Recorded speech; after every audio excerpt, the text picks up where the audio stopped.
Shalom,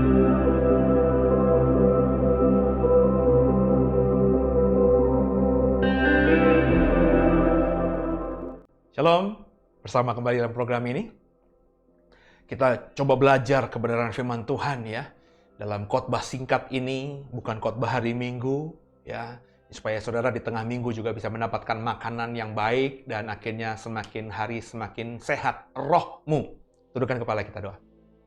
Bapa yang baik, terima kasih buat segala-galanya. Buat penyertaan-Mu Yesus, terima kasih. Dan juga buat pertolongan Roh Kudus, kami harapkan senantiasa sampai kami nantinya berakhir di dunia ini. Maka tolong kami, sehingga kami habis program ini bukan cuma cakap sebagai pendengar, tapi kami juga cakap jadi pelaku firman. In the name of Lord Jesus, haleluya. Amin. Saudara, saya mau bicara sebuah topik yang menarik di sini. Topik di mana secara verbal, secara vulgar, secara kasat mata ya, terlihat dengan jelas, dengan telanjang, Tuhan menekankan akan apa yang disebut dengan kekudusan. Mari sama-sama kita buka Matius 5 ayat yang ke-29. Matius 5 ayat yang ke-29. Kita baca ya Bapak Ibu ya. Matius 5, 29, 31 ya.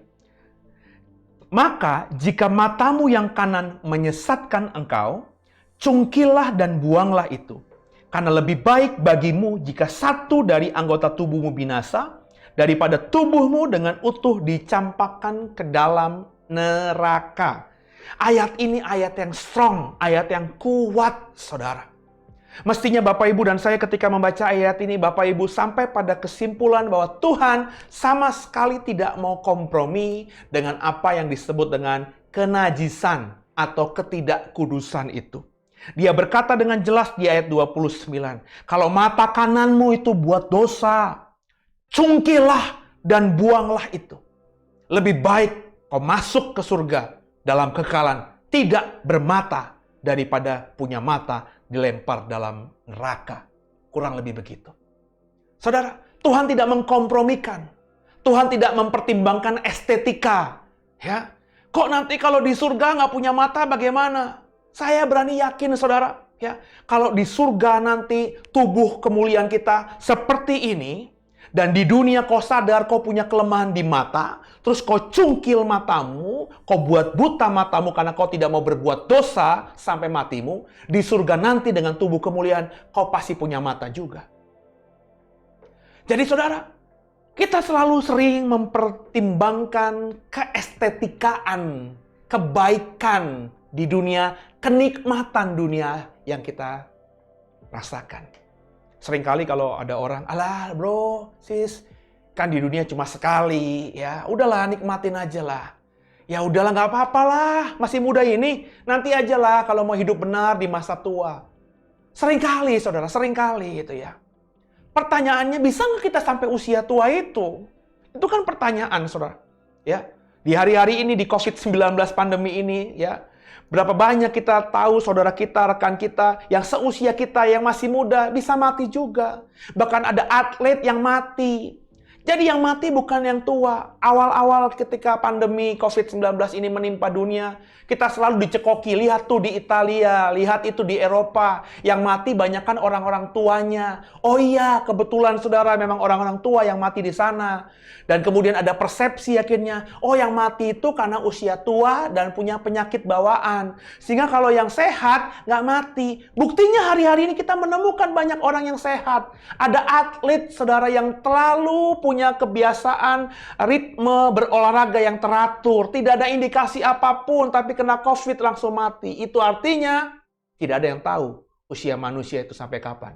Meskipun kita sudah jaga, kalau Tuhan izinkan pergi, maka pergilah kita. Bapak Ibu, nah pertanyaannya selama kita hidup ini, sudahkah kita benar-benar hidup kudus? Tuhan menekankan, kalau kau dosa cuma gara-gara mata kananmu, cungkilah. Kata cungkilah itu berarti kan usaha yang keras, saudara. Itu kesakitan yang luar biasa. Kenapa kesakitan? Saya selalu berkata bahwa dosa itu nikmat, dosa itu enak. Sebutin sama saya dosa yang nggak nikmat, dosa yang nggak enak itu. Nggak ada. Semua dosa nikmat dan enak. Maka ketika Tuhan bilang cungkilah, itu sesuatu yang harus kita korbankan. Butuh usaha keras dan bahkan kesakitan yang luar biasa. Karena harus menanggalkan yang enak, yang nikmat tadi. Benar nggak, saudara? Kemudian bukan cuma meninggalkan, bukan cuma menjauhi itu, tapi Alkitab katakan udah dicungkil, itu mata ya, jangan dipegang, jangan disimpan. Sebab kalau disimpan, ya analogi sederhananya, mungkin nanti kau akan menyesal dan kau pasang lagi. Dengan teknologi yang ada, mungkin bisa terpasang lagi tuh mata. Tapi kata Tuhan, kalau kau dosa gara-gara mata kananmu, cungkilah itu dan buanglah. Jangan pakai lagi.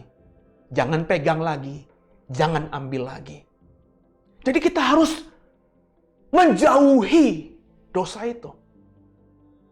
Makanya saya selalu berkata kalau saudara punya dosa kepada Tuhan, ada perbuatan jahat, kau tidak bisa hidup dalam kebenaran. Misalnya terikat dengan narkoba, terikat dengan perempuan, terikat dengan laki-laki yang bukan pasangan nikahmu, terikat dengan korupsi karena teman-teman kantormu semuanya bajingan-bajingan. Maka yang harus kita kerjakan, kita harus mau keluar dari situ dan menjauhi tempat itu.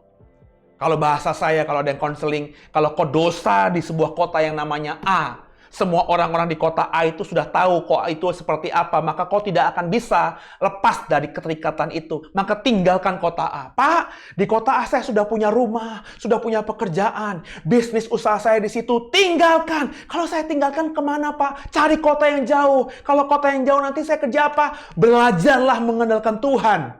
Kalau kau hidup benar di hadapan Tuhan, maka Tuhan pasti akan berkati.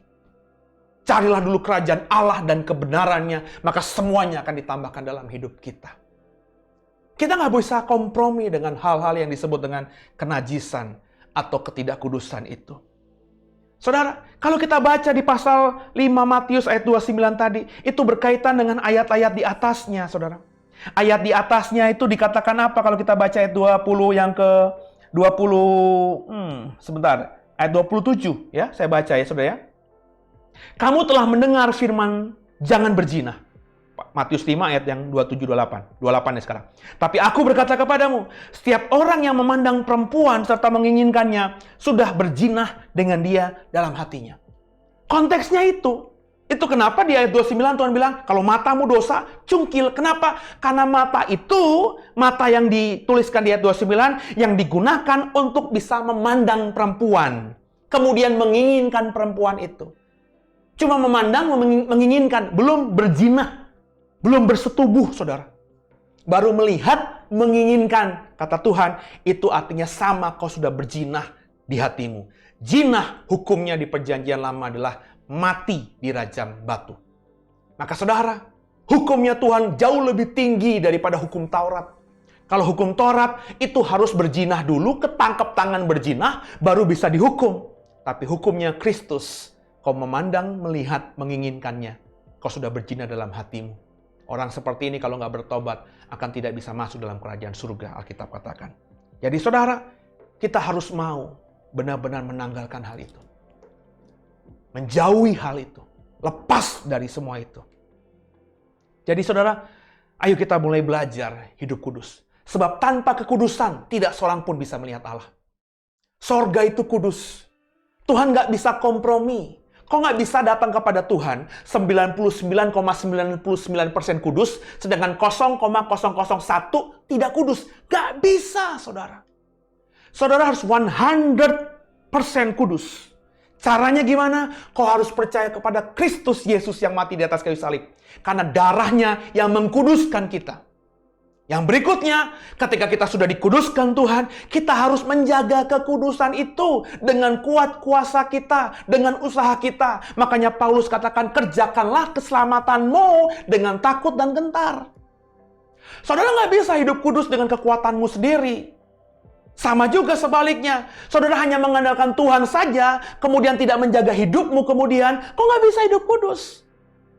Maka saya sedih kalau melihat orang Kristen, kita yang penting sudah percaya kepada Yesus. Maka Yesus nanti mengkuduskan kita. Tapi faktanya dalam kehidupan kesehariannya, dia masih mabok-mabokan. Dia masih berzina, dia masih korupsi, dia masih temperamental, dia masih emosional, dia masih ngomongin orang, dia masih fitnah, nebar hoak kemana-mana. Masa orang seperti ini bisa diselamatkan, saudara? Darah Yesus memang punya kuasa. Itu bagiannya Tuhan, tapi ada bagiannya kita yang harus kita kerjakan. Kita harus menjaga diri kita setelah terima pengampunan Tuhan.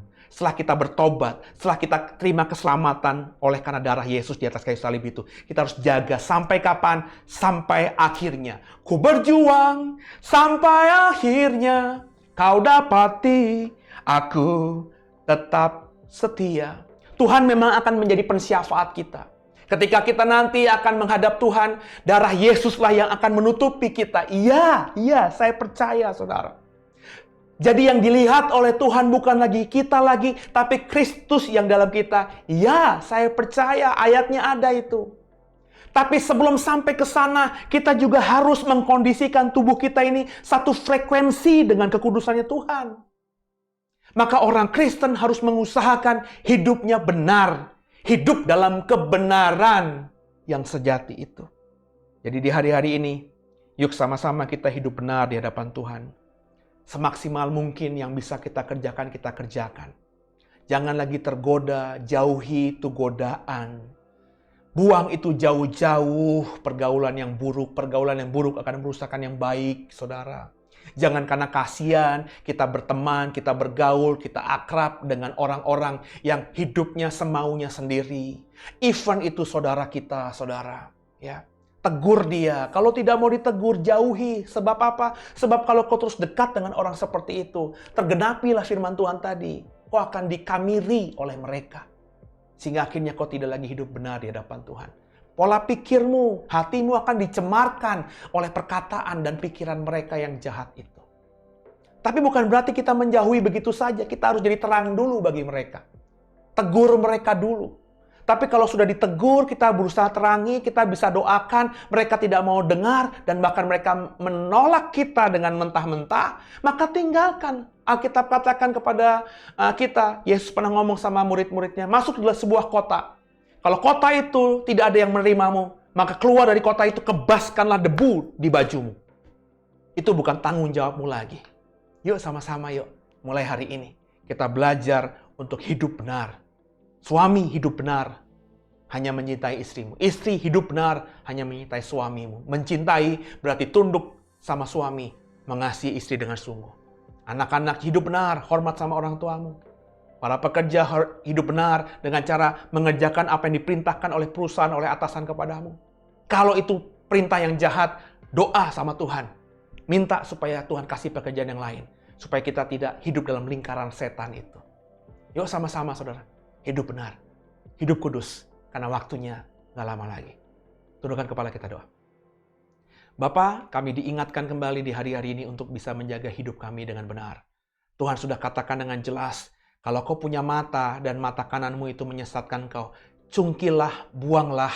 Sebab kalau kami tidak lakukan hal itu, maka kita akan dilempar dalam neraka. Tuhan tidak kompromi dengan kenajisan. Tuhan tidak mau kompromi dengan ketidakkudusan. Sebab sorga itu kudus. Tanpa kekudusan tidak seorang pun bisa bertemu dengan Tuhan. Alkitab sudah katakan. Maka kami percaya kami bisa kudus karena darah Yesus. Darah Yesuslah yang mengkuduskan kami, melepaskan kutuk dosa atas kami. Setelah kami terima itu, bagian kami adalah mengerjakan keselamatan dengan takut dan gentar. Kami berusaha untuk sepanjang sisa hidup ini, hidup benar-benar menyenangkan Tuhan. Tolong kami Roh Kudus, cakap jadi pelaku firman. Haleluya. Amin. Kalau diberkati, di-share program ini ya. Kasih like, dan juga ikuti program berikutnya. Tuhan berkati. Ini yang paling saya suka nih ya. Jadi saya mau mengenalkan ya usaha makanan dari jemaat kita ya saudara ya. Hari ini saya mau mengajak semua untuk coba memesan masakan dari Your Dish ya. Jadi ini adalah usaha yang dimiliki oleh jemaat dan usahanya saat ini yang di depan saya yang mau dipromokan oleh saya adalah somai, ayam dan udang. Jadi halal gitu ya. Dan kalau ada yang mau tidak halal juga bisa loh ya. Jadi nanti bisa hubungi nomor WhatsApp-nya. Nanti ada di bawah kolom deskripsi ya. Yang pengen somai halal terbuat dari udang dan ayam, atau yang mau somai yang haram yang mengandung babi, ya silakan bisa pesan nanti. Ya sekarang saya mau icip ya. Ini paling enak kali ya. Icip dan menikmati somai ya. Baunya aja udah enak sudah. Jadi mungkin nanti bisa pesennya berapa pieces per pack, itu bisa tanya langsung via WhatsApp ya kepada Yordis ya, kepada yang buat, jemaat yang buat. Ini saya mau icip, jangan ngeces ya. Saya icip dulu ya. Cocok sambalnya. Oh, sambal aja menarik sudah. Saya makan ya.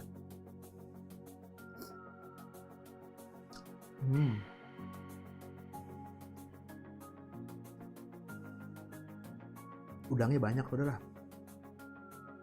kerasa banget. Jadi lembut, enak, wangi, ayamnya dapet, udangnya juga dapet. Makan lagi ya, saya makan dulu ya.